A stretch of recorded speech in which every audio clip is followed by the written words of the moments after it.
areas. 7 persons killed and over 30 injured in an explosion in a pharma company at Achyutapuram SEZ in Andhra Pradesh. And IMD predicts extremely heavy rain over Assam, Meghalaya and Tripura for next 2 days. That is all in the news at 9. Good night.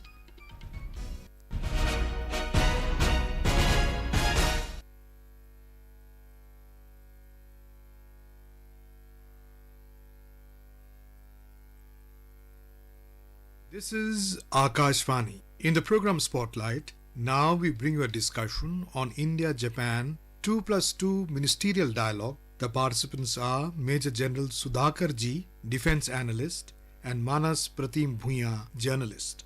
Major General Sudhakar Ji, India and Japan held the third edition of Foreign and Defence Ministerial Dialogue on Tuesday in Delhi. The Japanese delegation was headed by Foreign Minister Kamikawa Yoko and Defence Minister Kihara Minoru. The Indian delegation was headed by External Affairs Minister S. Jaishankar and Defence Minister Rajnath Singh. In the meeting, the both sides highlighted their common strategic vision towards a free and open Indo-Pacific that is inclusive, peaceful, prosperous and resilient as part of the rules-based international order. This comes against the backdrop of growing global concerns over China's increasing military muscle flexing in the Indo-Pacific. What is your assessment of the 2+2 dialogue? Manash, good evening. Thank you for inviting me to your show. All I would say in response to your question number one is that in the backdrop of a volatile and unpredictable world, wherein in the Central Europe you have the Ukraine and Russian war or conflict still going on, despite the fact that it is past 2 years now. And in case of Hamas and Israel in the West Asia, it is past 8 months now. It's still going on. Very soon, Indo-Pacific not appears, it is actually hotting up. And unless preventive measures are taken and suitable steps by like-minded countries are taken collectively, it will be very difficult to keep the sea lanes of communication and Indo-Pacific stable and free of any violent activities. Hence, there is a requirement of the reliable partners. When you look for reliable partners, you look for like-minded democracies around in the Indo-Pacific. Japan and India, they are age-old friends ever since the end of Second World War. It is India which came to the assistance post-independence of India to Japan's requirement, and when India required assistance, Japan is the first country to have loaned out in yen to India way back in 1957-58. With this backdrop, I would like to respond to your question that this is a win-win situation, that Indo-Japan 2+2 meeting has been a grand success, the third one of its kind, having started in 2019 November, and the previous one happened to be in 2022. There is a lot of activities which have taken place between 2022 and the current one on 20th of August 2024. Importantly, the activities which actually have spilled over this side and that side of this timeline is the Russia's invasion into Ukraine, which was perhaps, to my understanding, was created by the mishandling of the understanding between the NATO and the Warsaw countries. Also, we have got the after effects of the COVID-19 supply chain disruptions resulting in price rise of food, fuel and fertilizer. Also, we had the Hamas and Israeli crisis further actually threatening and disrupting the supply chain routes of the movement of the maritime goods across the Red Sea and the Suez Canal, thereby affecting again the same thing, the fuel, food and the fertilizer. Also the sea lanes of communication emanating from the Persian Gulf along the Indian Ocean region cutting across Malacca Strait also have been very, very severely affected. Therefore, this current move of particularly addressing the defense and security issues with Japan, number one. Number two, critical technologies. Number three, space and cyber. And number four, how best can it meet the national aspiration and interest of India, our dream being to become a developed country by 2047, actually bears testimony of the collaborative effort of Japan's advantage of being an industrialized country and India as a growing economic power in the world order today. Overall, we know that the focus of the overall discussions at the 2+2 Foreign and Defense Ministerial Dialogue was on Indo-Pacific, but still there were specific discussions on boosting India-Japan defense cooperation. A key outcome of the 2+2 dialogue was a decision by India and Japan to prepare a new framework for security cooperation in line with the desire by two sides to further expand overall strategic ties. How significant is the decision considering the current geopolitical tensions and turmoil that you have also mentioned in your previous comments? Excellent, Manas. It's a superb question posed by you. I would take the mind of our listeners that in 2008 there was a declaration between two nations signed on security cooperation. That declaration needs to be updated. This is the commitment and the affirmation from both the sides. And what does it actually entails? Upgrading or updating the declaration of 2008 to include the contemporary realities. The contemporary realities which was prevalent in 2008 are not the same which are prevalent now. Therefore, those realities are a denial of freedom of navigation by none other than China. China is standing out as a sore thumb in all sides, whether you talk about East China Sea, wherein the Senkaku Island, which is being controlled presently, is in the control of Japan or Tokyo, but claimed by China. Every off and on, every second, third day, if not second, third day, very frequently, the naval ships of Japan, China are invading or they are infiltrating into the Senkaku Island, which is posing a dangerous threat to the peace and harmony in this particular island, which is almost similar to what we have in the northern border along in between India and China. Number two, come down to South China Sea. South China Sea, there is a 9-dash line. Earlier, China used to have 11-dash line way back in 1945-47. From 11-dash line, it came down to 9-dash line. They continue to claim more than 90% of South China Sea, and they disallow the freedom of economic activity as per the United Nations Convention on Laws of the Sea.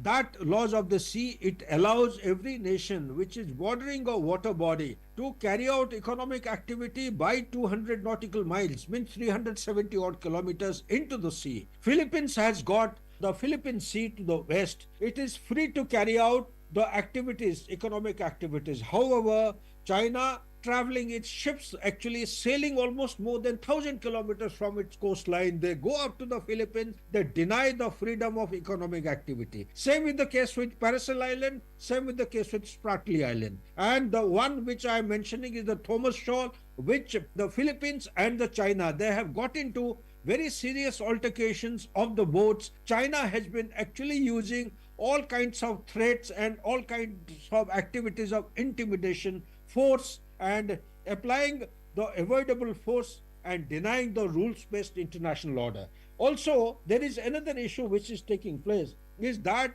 between South China Sea and towards the Indian Ocean, there are places like Krat Isthmus across the Thailand, which favorably has been taken over by the Quad. Otherwise, China was eyeing for it to dig the canal and connect across so as to avoid Malacca Strait. There is another thing happening. It is called the Reed Island, which is south of Cambodia. This island is being taken over by China so as to dominate all kinds of avenues leading to bypass the Malacca Strait. There is also another movement taking place by China across Myanmar, and China is supporting the Tatmadaw there. There is a huge turbulent situation in Myanmar denying the activist policy of India. And also, if you look towards Bangladesh, we are aware of what is happening in Bangladesh, which is posing a direct threat to our states in the northeast. Siliguri corridor is the primary threat as on today. If you recall, in 2017, India had stopped, it had stalemated the progress of development across Bhutan territory to Jamperi Ridge. They have been stopped all right, but beyond that, after 2017, China has been seen about 9 kilometers east of that location. Basic aim is to threaten India and pose a security threat to that chicken snake through which the main lines of communication, the supply chain actually moves into the northeast. We have Kaladan project also in Myanmar, which is being denied by China. by triggering different activities by the militant and the rebels in that area. So likewise, there are enormous kinds of threats which are being posed. So India and Japan together will be able to contribute significantly, including what Japan is doing today. Infrastructure in India, it is gone in for high-speed rail projects in India. There are many more activities which Japan is coming in a big way. But Sudhakarji, in the talks, External Affairs Minister S. Jaishankar also called on the Japanese ministers to remove regulatory bottlenecks that exist in sharing of critical technologies by Japan with India.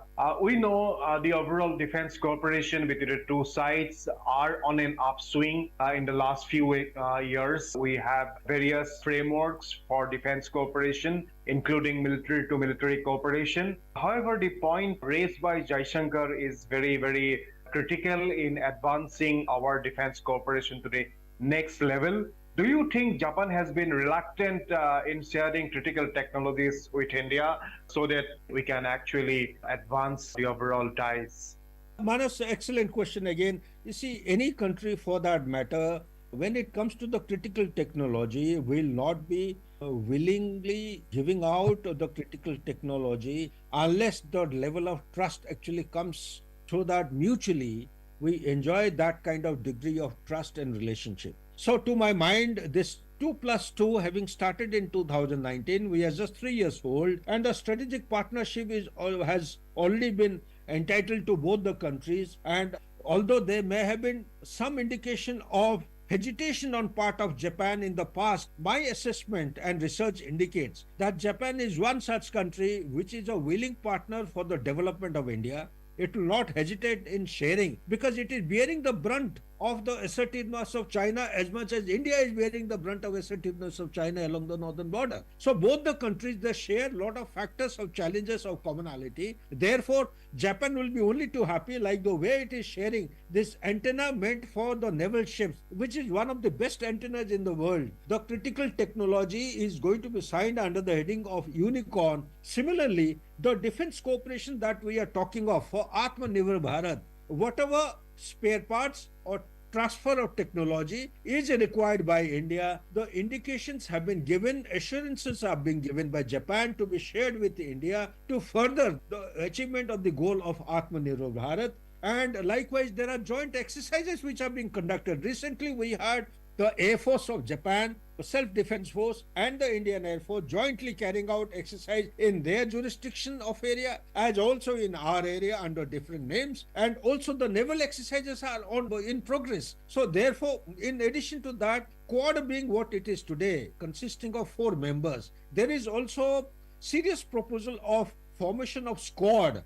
The Squad is something going to be in extension of the Quad. Also, there is an indication of giving it the important ingredients of a military alliance. If that happens, it will include countries like Japan, South Korea, Australia, New Zealand, Philippines, and to a large possibility, indications suggest that India is likely to be a member. So all these things put together, if that military alliance comes through, perhaps not only Japan, India also would be entitled to the transfer of technology from the Western alliances, particularly the US. This is my research that actually indicates. Last but not the least is, the important things of counterterrorism. Today, China is threatening the supremacy of the power of the superpower, that is the United States of America. No country which is a superpower for so long would like to deny or like to lose out the strength of the supremacy. China is the country which has overtaken in the technology capability. However, it has not been able to translate that into pure hardware which have been validated on ground. It lacks war experience. It lacks the successful implementation of its modernization. It has got many deficiencies, although it has got one ambition to rejuvenate the Middle Kingdom by 2049. I personally feel like-minded countries like Quad, AUKUS, Squad, we have I2U2, these kind of formations of grouping internationally, it leaves India with a very, very enviable position which can actually bring East and West together. It is the only nation it can bring North and South together, given the fact there are 123 countries. 3 days back, they have extended their commitment to the concept of Global South led by the power and leadership qualities of India. With that, I personally feel that Indo-Pacific has a long way to go, although it has been able to achieve significant milestones with India and Japan coming together under 2+2 dialogues. Ministerial Sudhakar ji, thank you so very much for a detailed perspective on India-Japan defense and